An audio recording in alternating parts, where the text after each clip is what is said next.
Hello friends, welcome to our new channel crypto talk point, जहां पर हम आपके लिए लाते हैं क्रिप्टो से जुड़ी दुनिया की शानदार न्यूज, सिर्फ एक्सक्लूसिव हमारे चैनल पर।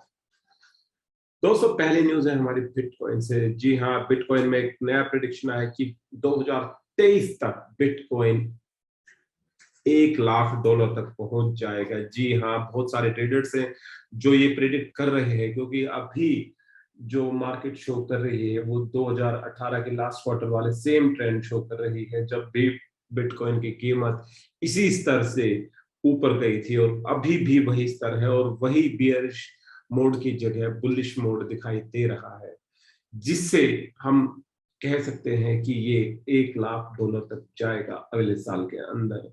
हालांकि कुछ ट्रेडर्स का ये भी कहना है कि अभी ये एक स्यूडो बियर मार्केट बनी है, अभी ये बियर मार्केट पूरी तरह से नहीं बनी है, अभी इसे समय लगेगा, अभी ये फिर से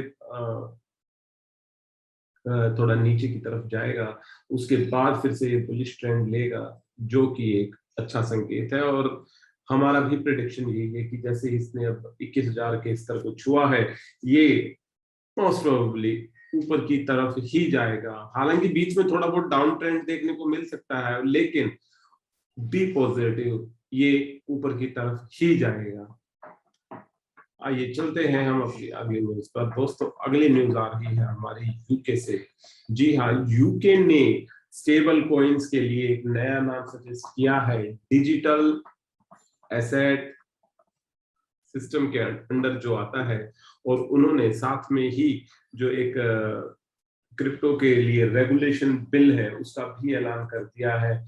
क्योंकि अभी तक लिज ट्रस यूके की पीएम थी, और अभी अभी ऋषि सुनक जो कि यूके के पीएम बने हैं, उन्होंने भी क्रिप्टो के यूके को क्रिप्टो हब बनाने के लिए अपना इंटरेस्ट शो किया है कि हम यूके को क्रिप्टो हब बनाएंगे। जो डिजिटल सेटलमेंट एसेट है, जो कि उन्होंने क्रिप्टो करेंसी के नया नाम दिया है, वो एक वाइड स्प्रेड के लिए, जो उनमें जो स्टेबल कॉइन भी यूज कर सकेंगे, उसके लिए भी एक बहुत ही पावरफुल टूल होगा। आइए चलते हैं हम अपनी अगली न्यूज पर। दोस्तों, अगली न्यूज आ रही है हमारी कजाकिस्तान से। दोस्तों, कजाकिस्तान का जो सेंट्रल बैंक है, उसने अपनी डिजिटल करेंसी को बीएनबी चेन पर लाने का फैसला लिया है।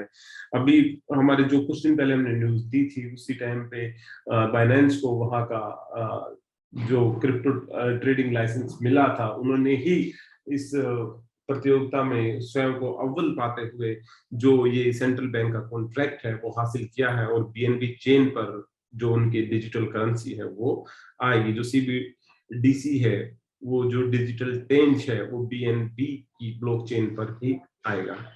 आइए चलते हैं दोस्तों हम अपनी अगली न्यूज पर। दोस्तों, हमारी अगली न्यूज आ रही है क्रिप्टो पेमेंट फर्म बिटपे से। जी हाँ, क्रिप्टो फर्म जो बिटपे है, उसने मैटिक सपोर्ट को अपने प्लेटफॉर्म पर लेके आए हैं। पॉलीगन नेटवर्क है, जो कि मैटिक नेटवर्क भी कह सकते हैं उसको।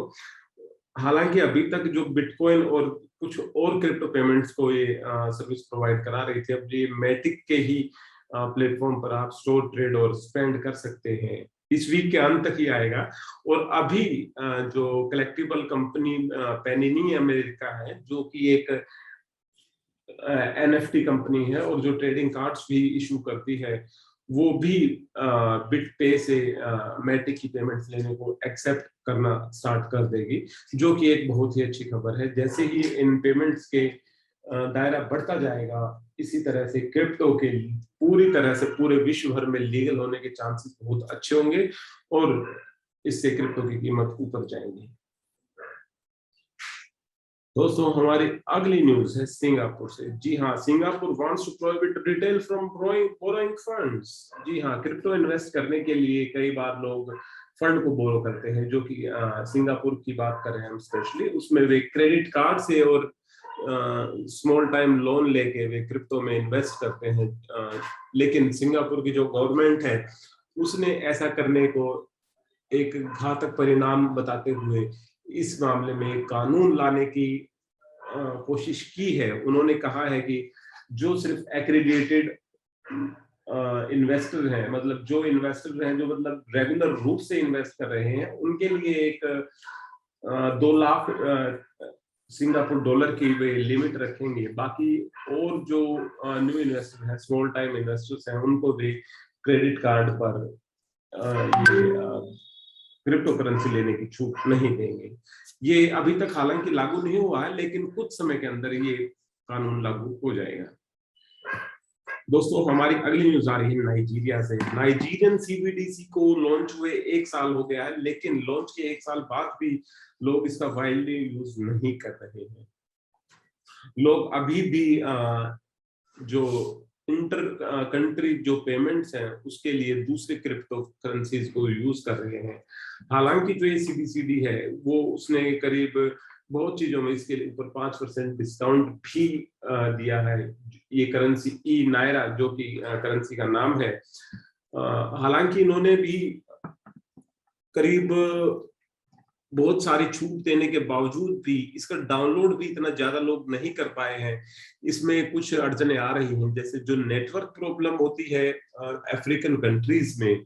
जो नाइजीरिया है हालांकि एक डेवलपिंग कंट्री है, पर फिर भी वहां पर जो कॉस्ट ऑफ टैरिफ है वो भी बहुत ज्यादा है, इसलिए लोग जो स्मॉल टाइम पीपल है वो इसे यूज करने से कतरा रहे हैं, जिसका भी एक कोई अच्छा परिणाम देखने को नहीं मिला है। हालांकि जो दूसरे देश हैं वे अपनी जो डिजिटल करेंसी लॉन्च करेंगे उसके बाद परिणाम कुछ आशाजनक होंगे। दोस्तों, ये थी न्यूज हमारे आज तक। लेटेस्ट न्यूज के लिए बने रहिए हमारे चैनल क्रिप्टो टॉप पॉइंट के साथ। तब तक के लिए have a good time, bye bye.